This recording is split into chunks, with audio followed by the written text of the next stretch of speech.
I chose to do my project on Beethoven and Mozart. Last semester I took a class, Intro to Music, with Dr. Peter Acro. And we actually studied the different style periods and the different composers of the different style period time. So I know a little about Beethoven and Mozart, and we also actually listened to a lot of their symphonies and even one or two of Mozart's operas.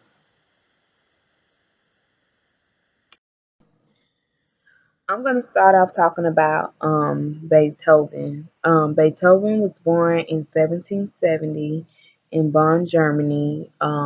Beethoven started showing his musical gifts at a very young age. Um, his father would actually wake him up in the middle of the night to make him get out of bed and practice and play for his guests, especially when he was drinking. His father was known to be, I guess you could say, an alcoholic or whatever. But Beethoven was also known as a child prodigy as well as Mozart. His father wanted him to be as successful as Mozart. Beethoven gave his first public performance when he was 7 years old um, in Cologne. His father tried to say that he was 6 years old, but he was indeed 7 years old. um, Gottlob Neff, who was Beethoven's mentor, or you could say his first teacher. Um, Neff was a full-time teacher. He was also a composer and musician, and he recognizes Beethoven's talent. And with that, he sent him He sent him to Vienna, where he was introduced instead of other great composers like Mozart. Beethoven's compositions were always messy. Like nobody could really read his work. Like they were all over the place. And with this being said, his work has a lot of um, extreme, or I guess you could say like sudden changes in it. Beethoven greatest works. One of Beethoven's greatest works was the Symphony Number Three. Um, at the time, it was supposed to be dedicated to Napoleon. Um, Beethoven admired him. Um, he said that he was inspired, I guess you could say, by his ideals and freedom and a few other things. But Beethoven became, I guess you could say, distraught when Napoleon crowned himself emperor in 1804.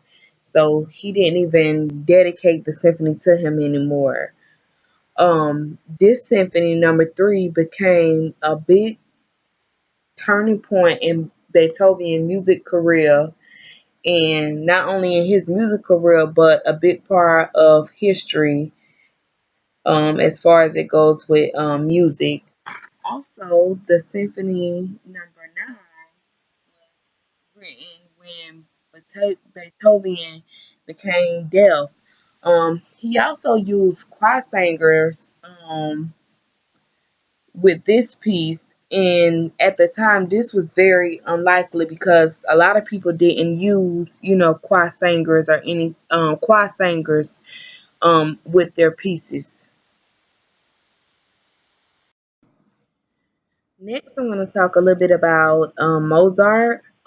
Wolfgang Mozart, that's his first name. Mozart was born in Salzburg, Austria in 1756. He's the seventh child of his siblings, um, who are all deceased besides his sister.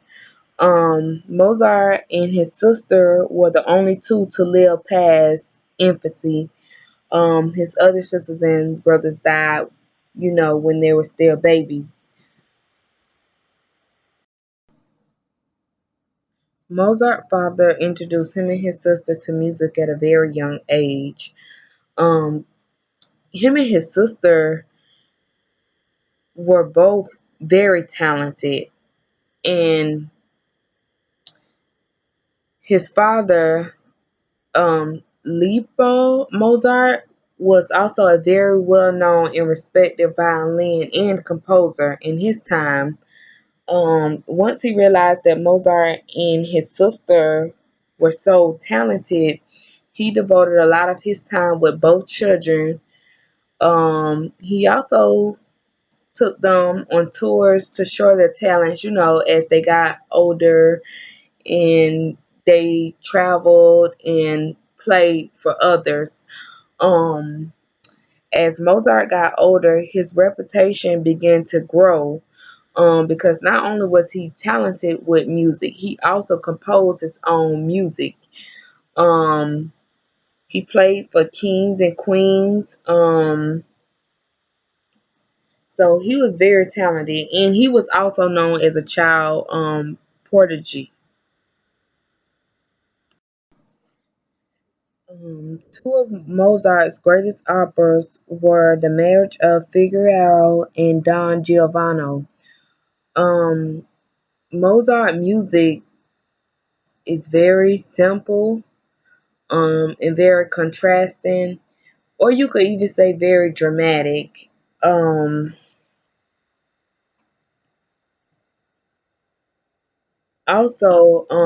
Mozart music is from the classical era, which also bumps head a lot with the romantic era, um, which is where Beethoven is from, the romantic era.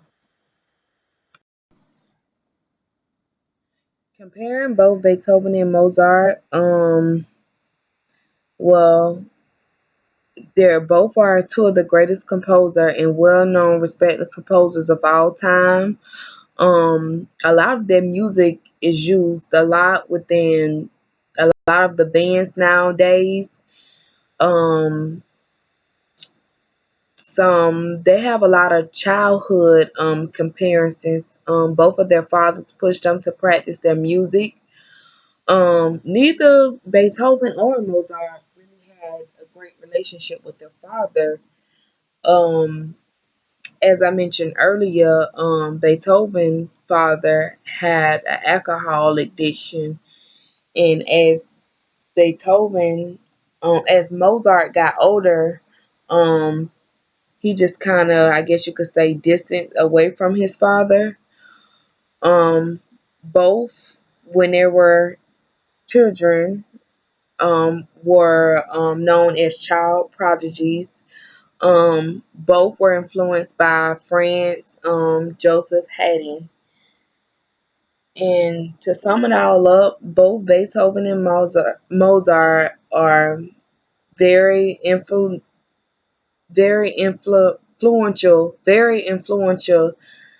composers of all time.